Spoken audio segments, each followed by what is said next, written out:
Hello, everyone.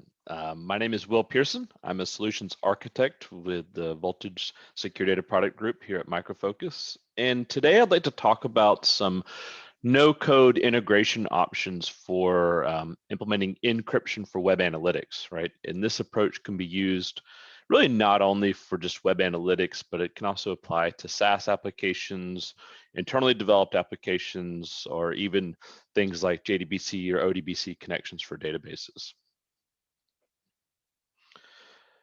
So some of the challenges that we've seen is when working with web analytics. So things like Adobe Analytics or Google Analytics, is that analytics tags may contain sensitive data, right? Sometimes they're not supposed to, or if you're working with certain Salesforce operations, you may have CRM data that contains sensitive data, and they're getting pushed to a cloud provider. Or maybe you would like to collect a certain data that may be sensitive for tracking purposes, but you don't want to put them up into a SaaS environment or into a cloud provider environment. And in fact, I should say, many SaaS providers require that no PI is included in your analytics data. So there's some providers that have that in their terms of service around sensitive PII shouldn't be included in web tags and in analytics data, right? And then a lot of these web analytics, SaaS-based web analytics providers don't really have any security controls around that data, and for pretty good reason, because they don't expect them to be a ton of sensitive data in there. But there are use cases where we've seen where it's not really possible. Maybe it's a site that's collecting account information, or if you have healthcare information, there's certain use cases where sometimes we do see sensitive data that's flowing up into these analytics platforms, right? So one of the things that you kind of want to see when working in analytics or trying to secure an analytics solution like this is that the protection mechanism should be seamless, right, for the user, the end user that's interacting with the site or with the service, and also seamless for the application, right, seamless to the platform that's going to be receiving the data. And again, the security mechanism should be managed by the owner of the site or the service, right? There's kind of a debate around whether you want to hand over your security controls to your SaaS providers, things like key management and encryption controls, which we do here at Voltage. Typically, those are managed in-house by your organization. So you have really tight controls around who gets to encrypt and decrypt, who gets to see encryption keys, and who can access those keys at any given time. And then analytics platforms, when you're thinking about a security solution for a analytics or really any SaaS or existing COTS platform, is they're typically sensitive to the format and type of the data, right? You can't, sometimes there's ways to retrofit encryption specifically by encrypting a string and then doing some encoding.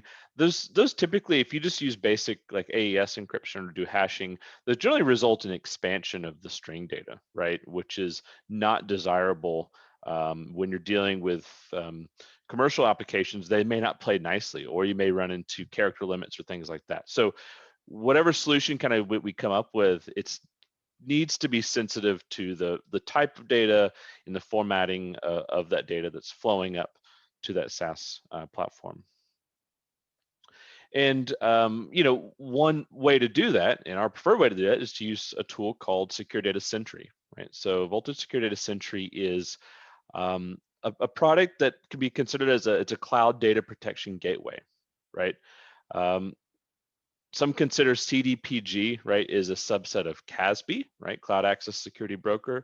We'll leave up. I'm not sure how that fits into the overall kind of marketplace, but the idea is to have a product that's designed for the protection of cloud or SaaS-based applications or COTS applications where we don't really have hooks or places to implement encryption controls, right?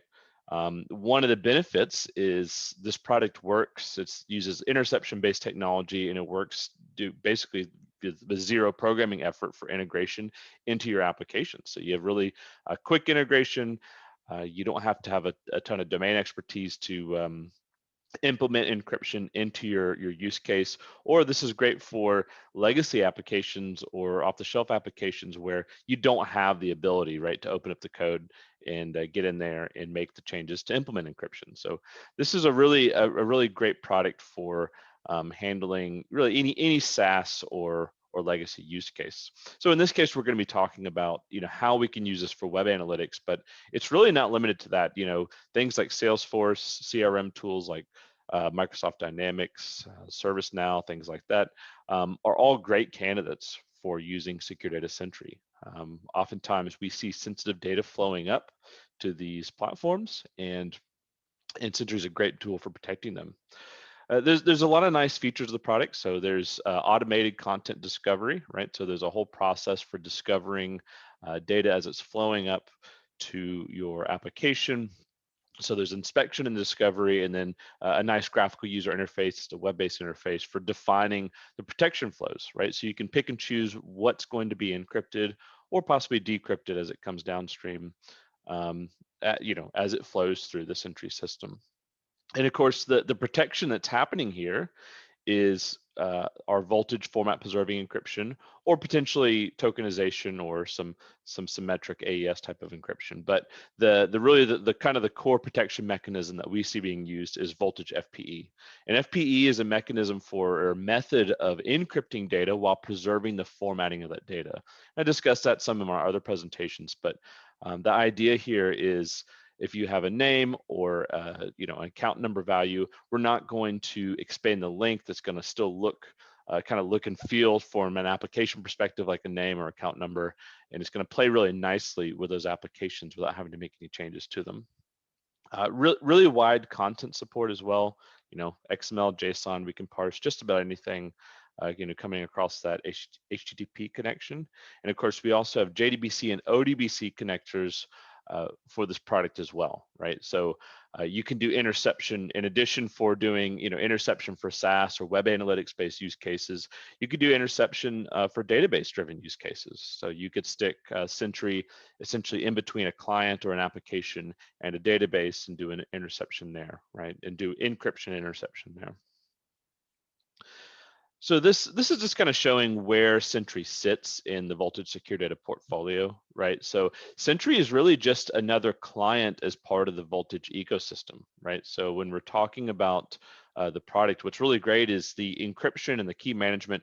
All of the data protection technology is the same as all of our other Voltage integrations, and it is compatible. So you could potentially encrypt using Sentry, and then you could decrypt using another voltage tool. For example, you could decrypt using a file processor or a Hadoop-based tool, or even an AWS, like a Lambda-based tool. So those are all compatible, since underneath they're all using the same type of protection, the same type of encryption.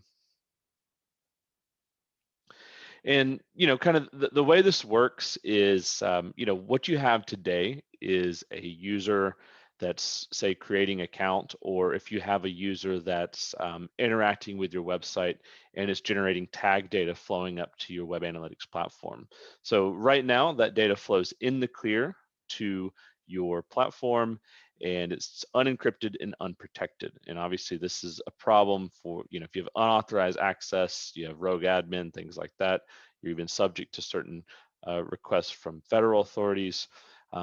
So lots of exposure of your data as it sits and as it flows into a SaaS-based application. What we can do is we can stick Secure Data Sentry in that flow and intercept and encrypt the sensitive data elements before they reach that SaaS provider. So in the case of web analytics, which I'll talk about next, we're going to encrypt like tag data before it gets uploaded, or before it really hits the SaaS provider, and providing great protection. It's now desensitized and anonymized, and it can be used for your analytics purposes. And it works the same for something like Salesforce or Microsoft Dynamics, right? Where you have sensitive information. This Sentry interception, this can stay on premise. You could potentially host it in the cloud if you wanted to as well, but you control this this encryption step, this interception and encryption step. So it's really in the hands of the the company or the customer that manages the encryption process. You're not pushing this up to an unknown cloud provider or SaaS provider. So you really have ultimate control over who sees the keys, how is that encryption performed. It's going to be using keys unique to your organization, all that good stuff. It's really a great solution to enable additional security on these platforms and enable, your users, right? This is what's great, is this is transparent to your users. There's no interactions required when you're creating this new account, as it flows through Sentry and the data is encrypted. So it really enables a lot of new use cases for these SaaS-based platforms. And then for the direct web analytics example, this is kind of a reference architecture of what we've done in the past, right? So you have a user that's going to your main corporate website, they're browsing around, maybe making a purchase or setting up an account, and they're generating tag data, right? So this is going up to any, maybe it's Google Analytics or Adobe Analytics or something like that. You're generating tag data that's getting pushed up to your cloud provider, or your analytics provider. And these tags are in the clear as they flow from the web browser into your provider. So what we can do is actually, what we've done in the past is create like a custom analytics endpoint. And there's a couple of ways to do this interception process. So you could use a load balancer or a proxy to create an aggregator or an endpoint that receives your analytics tag data.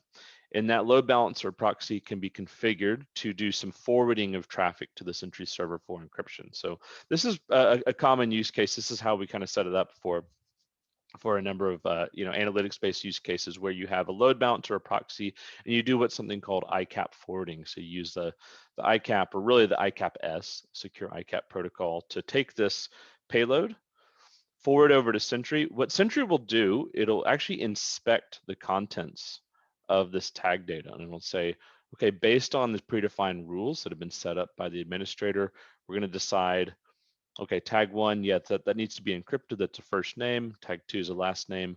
Both of those are candidates for encryption. We'll apply the protection that's been configured, and we'll encrypt those values. So you can see here, we've encrypted the tags, tag 1 and tag 2. And now we're sending this back up to the analytics provider. So they really they're never going to hit your analytics provider in the clear, right? So they never hit your SaaS provider in the clear. And then all this encryption can be managed in-house, right? And this is really pretty basic infrastructure. There's nothing crazy here in terms of exotic requirements in terms of hardware. This is we've seen this implemented. Oh, sorry about that. We've seen this implemented in like F5 load balancers or NetScaler or something like that. Or you could use a proxy. We've used like a Squid proxy, or of course your like a corporate proxy, a commercial proxy would also work just fine. And with that concludes the presentation. And if you have any questions, please feel free to reach out. And thank you very much for attending.